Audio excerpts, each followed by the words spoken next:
To my channel स्पर्श education. Friends, आज मैं आपके सामने कुछ क्वेश्चन लेके फिर से जो नवोदय में पूछे जाने वाले क्वेश्चंस हैं उनको लेकर आई हूँ, जो आपके सामने इस समय मैं बताने वाली हूँ। तो आप तुरंत कॉपी और पेन लेकर बैठ जाइए, जैसा जैसा मैं यहाँ लगाते जाऊँगी और वैसे ही आपको वहाँ पे भी लगाना है। तो चलिए स्टार्ट करते हैं आज के 5 क्वेश्चन। सिर्फ 5 क्वेश्चन है और बहुत इंपॉर्टेंट क्वेश्चन है, आपको इनको मेरे साथ करते जाना है।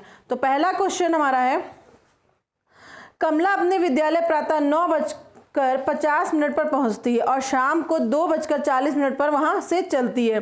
उसको विद्यालय में कितने समय रहना पड़ता है? तो पहले क्वेश्चन को देखते हुए हम चल रहे हैं। तो मैं जब भी क्वेश्चन लगाती हूँ तो आपको पता है मैं पहले ही अपना डेटा यहाँ पे लिख लेती हूँ। तो पहले तो मैं देखती हूँ कि स्टार्टिंग वो प्रातः 9 बजे चली है, स्कूल के लिए प्रातः 9:50 पर पहुंचती है। ठीक है, स्कूल वह प्रातः 9:50 पर पहुंचती है और वहां से निकलती कितने बजे है? शाम 2:40 पर। ठीक है, अब इस तरह के क्वेश्चंस में हमको क्या करना होता है, हमको देखना होता है कि जो अगर समय जो चलने वाला पहुंचने वाला दिया और निकलने वाला दिया, तो इन दोनों समय के बीच में हमें ये देखना होता है कि 12 बज रहा है या नहीं बज रहा है। तो पहले हम इसमें देखेंगे कि इन दोनों समय के बीच में 12 बज रहा है। तो हम क्या करते हैं, थोड़ा ध्यान से देखिएगा कि हम क्या कर रहे हैं।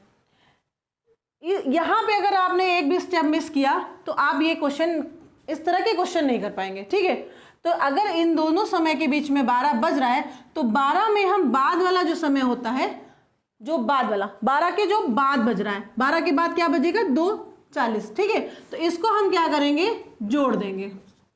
फिर से सुन लीजिए, जो 12 के बाद समय बजता है उसमें हम ये जो समय होता है वो जोड़ देते हैं। तो हमारा यहाँ पे जोड़ने पर टोटल जो बनेगा वो 14:40 बजेगा। ठीक है, 14 घंटे 40 मिनट ये बचा। अब हम क्या करेंगे, ये तो बाद वाला समय था, अब हम पहले वाला समय जो है इसमें माइनस कर देते हैं। ठीक है, पहले वाला बाद वाला समय जो है वो इसमें जोड़ते हैं और पहले वाला समय घटा देते हैं। तो यहाँ अगर हम घटाएंगे तो इससे हमें कैरी करना पड़ेगा, तो हमने इसे लिया, बोरो करना पड़ेगा। तो यहाँ पे हमने इसे लिया तो ये हो गया 60 और 40 प्लस 100। तो 100 में अगर हम 50 माइनस करेंगे तो आपको पता है 50 आ जाएगा। ठीक है, 100 में हम 50 माइनस करेंगे तो 50 आ जाएगा। और यहाँ से हमने इसको दे दिया है 1 घंटा, इसने अपना 1 घंटा इसको दिया है तो इसके पास बजा है 13। ठीक है, 13 बजा। अब 13 में हम 9 घटाएंगे तो हमारे पास 4 बचेगा। ठीक है, 13 में 9 घटाएंगे तो 4। तो अब हमारा आंसर जो है वो आ चुका है कि हमको कितने घंटे और कितने मिनट लगे, यही हमारा आंसर है। ठीक है, this is the answer. I think आपको अच्छे से समझ में आ गया होगा। मैं एक बार फिर से इसको रिवाइज कर देती हूँ। प्रातः 9 बजे कमला प्रातः 9:50 पर चली, स्कूल मतलब पहुंची, और शाम को 2:40 वहां से निकली। इन दोनों के बीच में 12 बजा, 12 के बाद आता है 2:40, इसलिए हमने 2:40 उसमें जोड़ा जो कि आ गया 14:40। अब 14:40 में टोटल समय में से हम क्या करेंगे, पहले वाला समय माइनस कर देंगे। तो जो माइनस किया तो आंसर अपना आया 4 घंटे 50 मिनट। तो यही आंसर है। आई थिंक आपको बहुत अच्छे से ये सवाल समझ में आ गया होगा। चलिए इसी तरह का दूसरा सवाल देखते हैं। ठीक है, दूसरा क्वेश्चन है, दूसरा क्वेश्चन भी सेम ही है। एक दिन सूर्य प्रातः 6:12 पर उदय हुआ तथा शाम को 5:18 पर छिप गया। उस दिन की अवधि कितनी हुई? तो देखिए, सूर्य कितने बजे, सूर्य जो था वो सुबह प्रातः कितने बजे उदय हुआ था? 6:12 पर। और अस्त कितने बजे हुआ?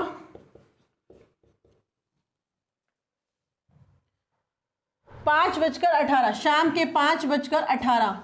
अब फिर यहाँ पे हमें क्या देखना है कि इन दोनों के बीच में 12 बज रहा है या नहीं बज रहा है। तो इन दोनों के बीच में 12 बज रहा है, क्योंकि ये सुबह के 6 बज रहे थे और ये शाम के 5 बज रहे थे, इसलिए इन दोनों के बीच में 12 आ रहा है। तो हम फिर क्या करेंगे, वही सेम प्रोसेस करेंगे जो हमने इससे पहले वाले क्वेश्चन में किया था।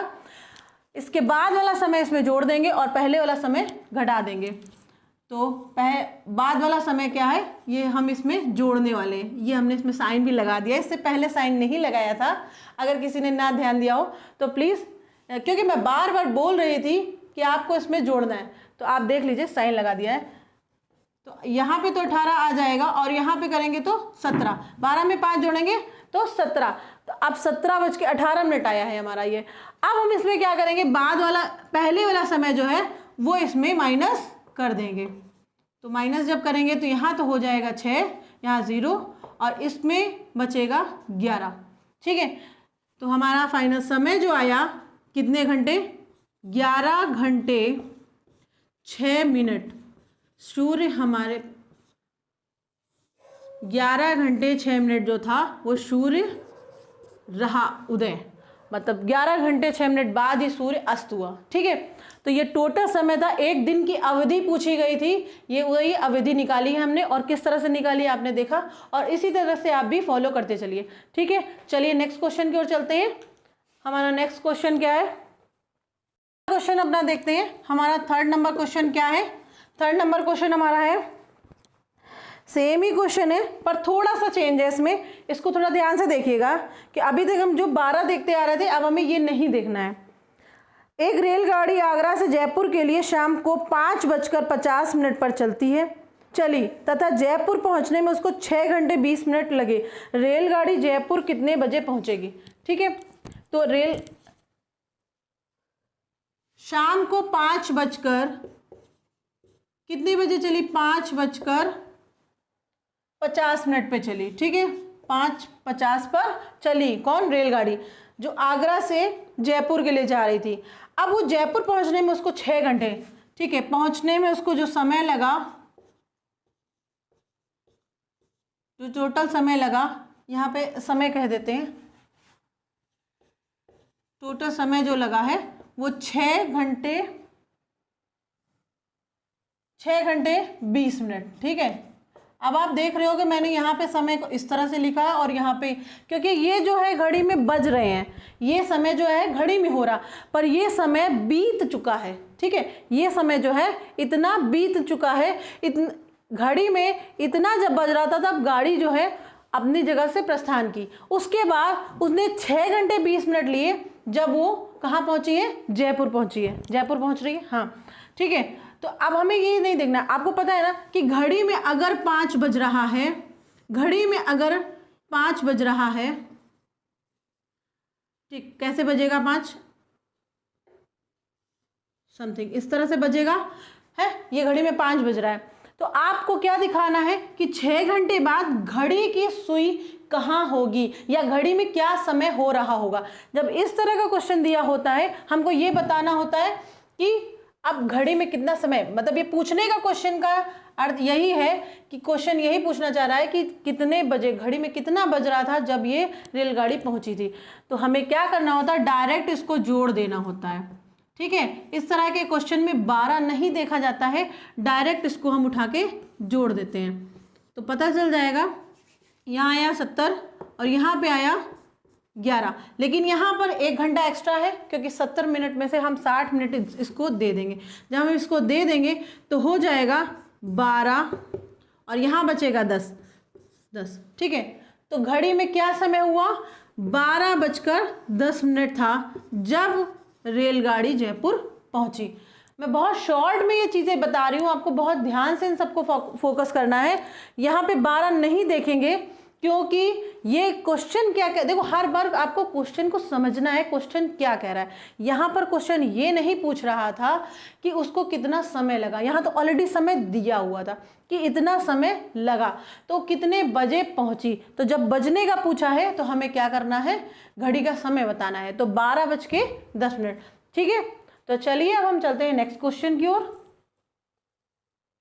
क्वेश्चन आपके सामने थोड़ा सा डिफरेंट मैं लेके आई हूँ। मैंने 3 क्वेश्चन सेम डाले थे ताकि आपको ये क्वेश्चन अच्छे से समझ में आ जाए। आई थिंक अब ये जो प्रोसेस था, ये जो क्वेश्चन करने का प्रोसेस था, ये आपको समझ में आ गया होगा। अब हम चलते हैं एक नए ट्रैक पे। तो चलिए अगला क्वेश्चन हमारा है, राधा का जन्म 20 अक्टूबर 1937 को हुआ था, 1 जनवरी 1940 को उसकी आयु कितनी होगी। अब यहाँ पे कौन सा सवाल दिया है, आयु का सवाल दिया है, ठीक है। यहाँ पे आयु पूछी जा रही है। देखिए इस सवाल को आप ध्यान से समझेंगे अगर, तो आप किसी की भी आयु इस बेस पे निकाल सकते हैं, मतलब दिन, महीने और वर्ष में हर तरह से निकाल सकते हो। ये नहीं कि आपको ये नहीं बताना है कि वो इतने वर्ष का है, आप उसका एक एक दिन बता दोगे कि वो कितने दिन, कितने महीने और कितने वर्ष का है, ठीक है। तो हमें इस तरह के क्वेश्चन में पहले करना क्या होता है, पहला स्टेप जो है वो देखिए, सबसे पहले हमें वर्ष लिखना होगा एक साइड में, फिर हमें माह लिखना होगा और फिर उसके बाद दिन, ठीक है। मैं जो जो करती जा रही हूँ सेम वैसे ही आपको भी करना होगा। तो सबसे पहले वर्ष, जो सबसे बड़ा वर्ष होगा वो आपको उसका पूरा आपको ले लेना है। जैसे 1 जनवरी 1940 वाला सबसे बड़ा है, तो हम सबसे पहले उसी को लेंगे, 1940 यहाँ, फिर एक बोला गया है 1 जनवरी, तो दिन तो एक हो गया, पर जनवरी का आपको मीन्स निकालना पड़ेगा कि कौन से ये नंबर ऑफ टाइम में है। तो मतलब नंबर देखा जाए तो जनवरी का भी एक, पहला महीना है तो एक ही रखा जाएगा। इसलिए अब हम अगला ले लेते हैं जो उसका जन्म हुआ था, तो 20 अक्टूबर को हुआ था, मतलब 20वां दिन था अक्टूबर का। अक्टूबर हमारा 10वां महीना होता है और सन उसका था 1937। अब मुझे हम लोगों को इसमें से इसको माइनस कर देना है। तो सबसे पहले माइनस करने के लिए आपको ध्यान रखना है, आपको यहाँ से नहीं इस तरफ से माइनस करना होगा, ठीक है। आपको हमेशा याद रखना है कि यहाँ से, अब आप सोच रहे हो कि यहाँ 1 में से 20 कैसे माइनस करेंगे, हाँ नहीं कर सकते हैं, पर हम इसको मतलब क्या, अपने बगल वाले को तो देख सकते हैं कि उसके बगल में क्या है, उससे लेने के बाद, क्योंकि आप जानते हो बोरो करने का सिस्टम क्या है, उधार लेने का सिस्टम, तो बगल वाले से ही हमें क्या हेल्प लेनी पड़ जाती है। तो यहाँ पे भी हम बगल वाले से हेल्प लेंगे, तो बगल वाले के पास भी बहुत कम चीज़ें हैं, लेकिन हम उससे मांगेंगे। इसने अपने बगल वाले से कहा कि तू यार मुझे दे दे। इसने कहा ठीक है मेरे पास भाई 1 महीना है, और वो 1 महीना है जनवरी, वो 1 महीना है जनवरी। जनवरी का महीना जो होता है वो 31 दिन का होता है, जनवरी का महीना 31 दिन का होता है, इसलिए ये अपने पास इसको 31 दिन देगा। 31 मीन्स ये इसको अगर 31 देगा प्लस इसके पास 1 दिन था, तो ये टोटल हो जाएगा 32 दिन, ठीक है। अब इसके पास हो गए 32 दिन, ठीक है। 32 में से अगर हम 20 को माइनस करेंगे तो हमारे पास आ जाएगा 12, ठीक। आप समझते चल रहे हैं, ठीक। अब यहाँ पे आपने देखा कि इसके पास जो भी था वो खाली हो गया, ये 0 पे आ गया। यहाँ पे हम देखें तो ये 0 हो गया है, ठीक। इसके पास कुछ भी नहीं बचा है, लेकिन ये अपने बगल वाले से जिस तरह से इसने इससे मांगा उसी तरह से इसको भी इससे मांगना है।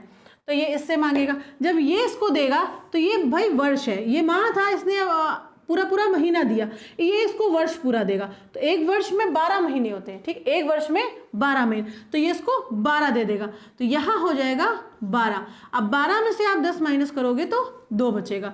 अब यहाँ पे क्या था, इसने 1 वर्ष पूरा दे दिया, ये 40 था, अब ये हो जाएगा 39, ठीक है। मैं यहाँ रफ करती चल रही हूँ, लेकिन आप इसको समझते चलिएगा मैं क्या कर रही हूँ। पहले 40 था और 40 ही है, लेकिन इसने इसको दिया इस वजह से 39। अब 39 में अगर हम 37 घटाएंगे तो क्या हो जाएगा 2। तो आपने देखा कि इसको घटाने का प्रोसेस क्या था, इसको इस तरह से घटाते हैं कि एक दूसरे से उधार लेते जाते हैं और जो जिसके पास है वो उस तरह से उसको देता जाता है, ठीक है।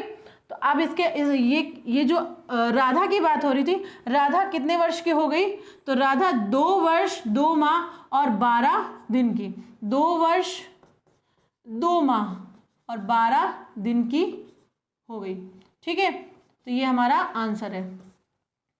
आई थिंक आपको ये आंसर भी समझ में आ गया होगा, और अगर नहीं आया है तो प्लीज़ इस क्वेश्चन को बार बार आप रिवाइंड करके देखिएगा। चलिए नेक्स्ट क्वेश्चन की ओर चलते हैं।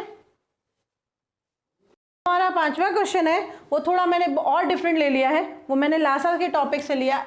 सॉरी, मैंने बता भी दिया जबकि मुझे बताना नहीं था, क्योंकि इसमें एक यही चीज़ छुपी हुई थी, आपको खुद सेंस निकालना था कि इसमें लासा पूछा जा रहा है या मासा, क्योंकि क्वेश्चन जिस बेस पे है। तो क्वेश्चन हमारा कह रहा है वह छोटी से छोटी संख्या ज्ञात करो जिसमें 15 और 20 का भाग देने पर प्रत्येक दशा में 6 शेष बचे। तो मैंने अपने पिछले वीडियोस में बता रखा है कि छोटी से छोटी की बात की जाती है तो इसका मतलब है यहाँ पे लासा की बात की जा रही है, और अगर बड़ी से बड़ी की बात की जाती है तो मासा की बात की जा रही है। तो 15 और 20 का मतलब हमें क्या निकालना है, लासा निकालना है। पर आगे कंडीशन दे दी है कि प्रत्येक दशा में 6 शेष बचे। तो पहले हम इनका लासा निकाल लेंगे, तो जो लासा आएगा उसी के बेस पे हम कर लेंगे। तो हम निकालते हैं लासा। यहाँ आया 10, फिर सेम वैसे ही यहाँ 5, फिर सेम वैसे ही, और सॉरी यहाँ पे 2 से नहीं, अब 3 से जाएगा 5 बार, 5 वैसे ही, आप सीधे सीधे 5 से चला जाएगा। आई थिंक लासा निकालना आपको आता होगा, है ना। हमारे पिछले वीडियोस में आप देख सकते हैं कि लासा कैसे निकालते हैं। तो इस तरह से इसको भाग देते हुए ये आ गया है। अब हम इसको देख लेते हैं कि कितना आया। यहाँ पे देखा 2 2 ज़ा 4, 4 3 ज़ा 12 एंड 5, 60 आया। ओके, हमारा लासा आया 60, इसका 15 और 20 का लासा आया 60। तो अभी आगे बोला जा रहा है कि प्रत्येक दशा में 6 शेष बचे।